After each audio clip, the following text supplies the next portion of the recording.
So this should be the second installment in the three-part series about monotheistic religions. This installment is going to talk about Christianity and its significance on the history of the world. So one of the things that this slide is emphasizing is that Christianity is an important world religion. That is not to say that other religions are not significant. However, one of the things that we will point out in other slides coming up is that Christianity has the largest practitioner base of any religion in the world. It has the largest amount of followers. So therefore that makes it significant. Not only that, its history is going to play out differently than that of Judaism and Islam, which is another reason why we have to give it some certain attention. But one of the things that makes Christianity especially unique from any religion in the world is the divinity of their chief prophet, Jesus Christ. No other religion in the world has believed in a Messiah with the powers of Jesus. In fact, most religions don't even have a Messiah. Muslims and Islam don't believe in it. Hindus don't believe in it. Buddhists don't. Jains don't. Pretty much every major religion. Now, Judaism does believe in a Messiah, but they believe that the Messiah has not yet come.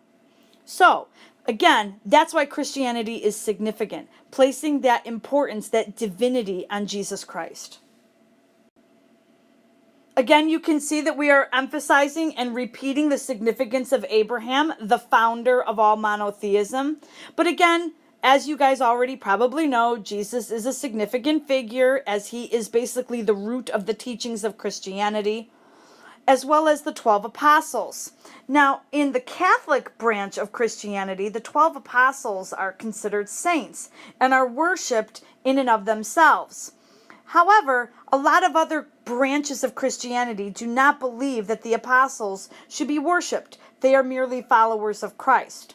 What's also missing from this slide is that we can't deny the Hebrew prophets that were significant, like Moses and some of the other ones that are mentioned in the Old Testament. So don't think that this is just the 12 apostles and Jesus and Abraham that are important to Christianity. There are many others as those that were mentioned in the Old Testament. Reiterating what was in the Judaism PowerPoint, again, just because the College Board really wants to make sure you understand this, the Christian teachings in the Old Testament are drawn from those of the ancient Hebrews as well as the Code of Laws, the Ten Commandments. However, where Judaism and Christianity diverge is with the birth of Jesus, and then the New Testament is where Christianity will continue to practice and follow based on Jesus' life. So the Old Testament and the New Testament combine and make up the Bible. But again, that's where they diverge.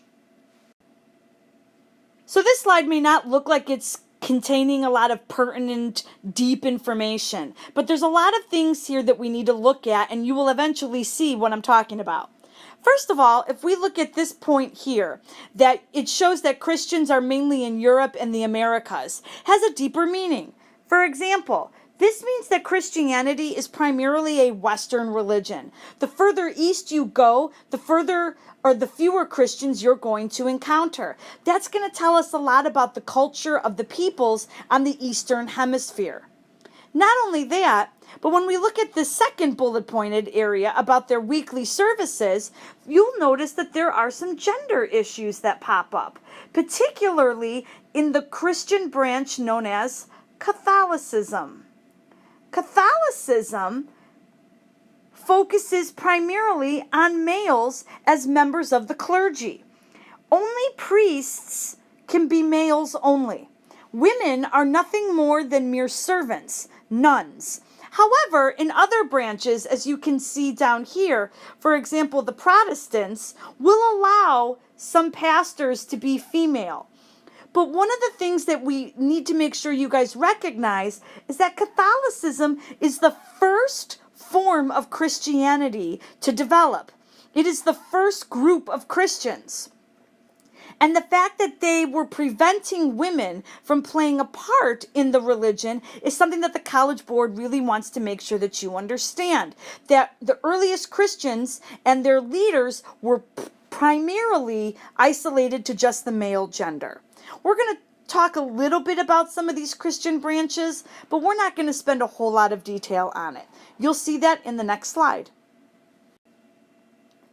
Now, in the Judaism presentation, I didn't really explain a lot about the different sects or branches of Judaism, Orthodox versus Reformed. But historically, we have to talk about the different branches of Christianity because they have played a part. For example, when we get into the later units, you will see that Catholicism gets challenged, and it will branch off and form a Protestant form of Christianity. So understanding Catholicism and some of its basic principles are important. For example, Catholics are the only Christians that believe in a supreme leader like a pope. They have a very strict religious hierarchy with the pope on the top, cardinals, bishops, priests, and monks. So there's a very strict hierarchy of who is below and who is in a position of power. Protestants are the group, as I mentioned up above, that formed from the Catholic faith. You can tell by the root of the word, they protested. So this group is also going to play an important part in later units when we focus on the reasons for why this group of people decided to leave the Catholic faith. But as you guys can see, they're not as rigorous. There is no religious hierarchy. Okay? They do not believe in a supreme authoritative figure like the Pope. All right? So those are some things that we're going to talk about a little later. You can review this slide to look a little bit more in depth. We'll also be learning a little bit more in depth when we get to that period in history. The other form of Christianity, which a lot of people do not know a lot about, and that's because it's actually found in Eastern Europe, primarily the country of Russia, is the Orthodox branch of Christianity. Similar to a pope, they do have a figure known as a patriarch. They also place an emphasis on traditions very similar to that of Catholicism, such as the emphasis on communion. All right, but Orthodoxy is also different in some aspects. It focuses on a different language. While Catholicism focuses on Latin, Orthodoxy tends to focus on Slavic languages.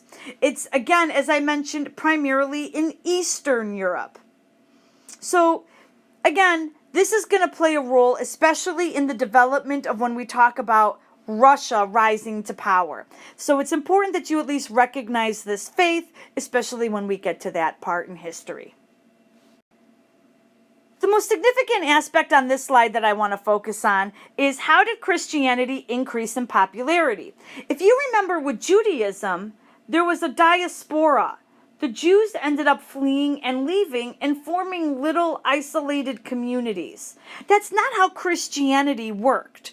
Christianity was actually legalized within the Roman Empire, which is a point of shock during that time period, considering that the majority of Romans were polytheistic and that Christians were a small group of people. They were almost seen as a cult. To have an emperor not only recognize them, but legitimize them in a law protecting them is a significant development in the history of this faith.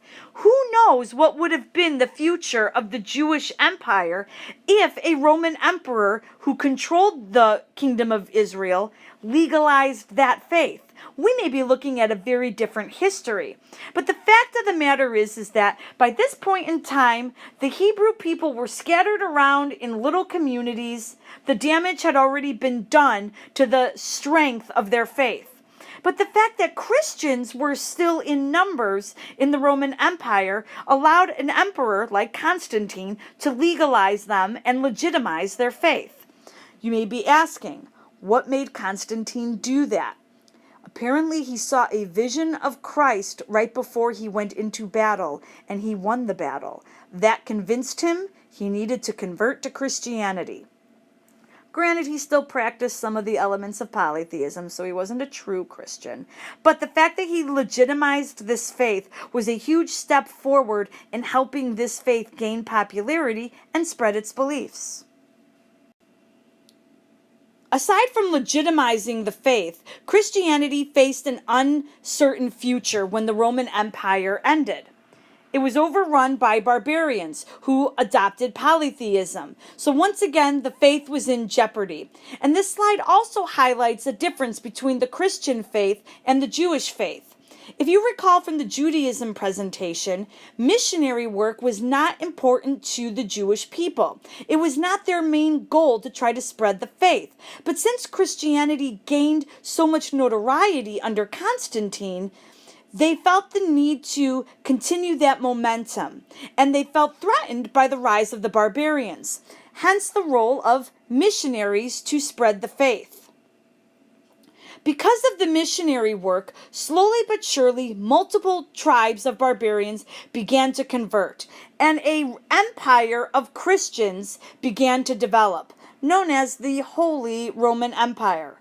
Holy because it was a collection of Christians. Empire refers to all the kingdoms that were Christian, and Roman because if you were to look at a map, it was pretty much the Roman Empire again. So Christianity became the official faith of Western Europe. They were unified in this respect.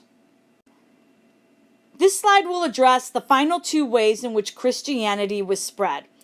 If you look at the key of the map, you can see the phrases conquests. One of the things that made Christianity also spread was that as the barbarian tribes began to adopt Christianity and it began to spread across Western Europe, there were still smaller groups of barbarians that were refusing to convert. So there were often battles where the leaders of these Christian kingdoms would engage in war and force Christianity upon the smaller groups. Over here you can see a battle in southern France called Roncesvalles. This is actually where Muslims and Christians clashed. So Muslims were also trying to push northward into Western Europe. Now, granted, the Christian armies were unsuccessful in converting the Muslims, but nonetheless, they were successful in forcing the smaller barbarian tribes, the ones that were really holding out and denouncing the faith, to convert. You can see here some other battles here at Autumn, okay? So that's the second to last reason for why Christianity spread. The final reason was through trade. Now that Western Europe is emerging from the fall of the Roman Empire, now that barbarians are civilizing and accepting an organized faith, one of the things that a lot of merchants felt more confident in was going out, venturing out, and starting to trade. So they began sailing throughout other parts of the Mediterranean Sea again, and as they were doing so, they were also interested in spreading the faith. Again, this is another difference from Judaism. When the Jews spread and formed their little communities, it was not their goal to try to force their religion when they were making trading transactions. For Christians, they wanted to emphasize this. They wanted to try to get as many converts as possible. So, the last installment of the monotheism presentations are going to be Islam. You'll want to go back and listen to that lecture before you complete the Google form for all three of these flipped lessons.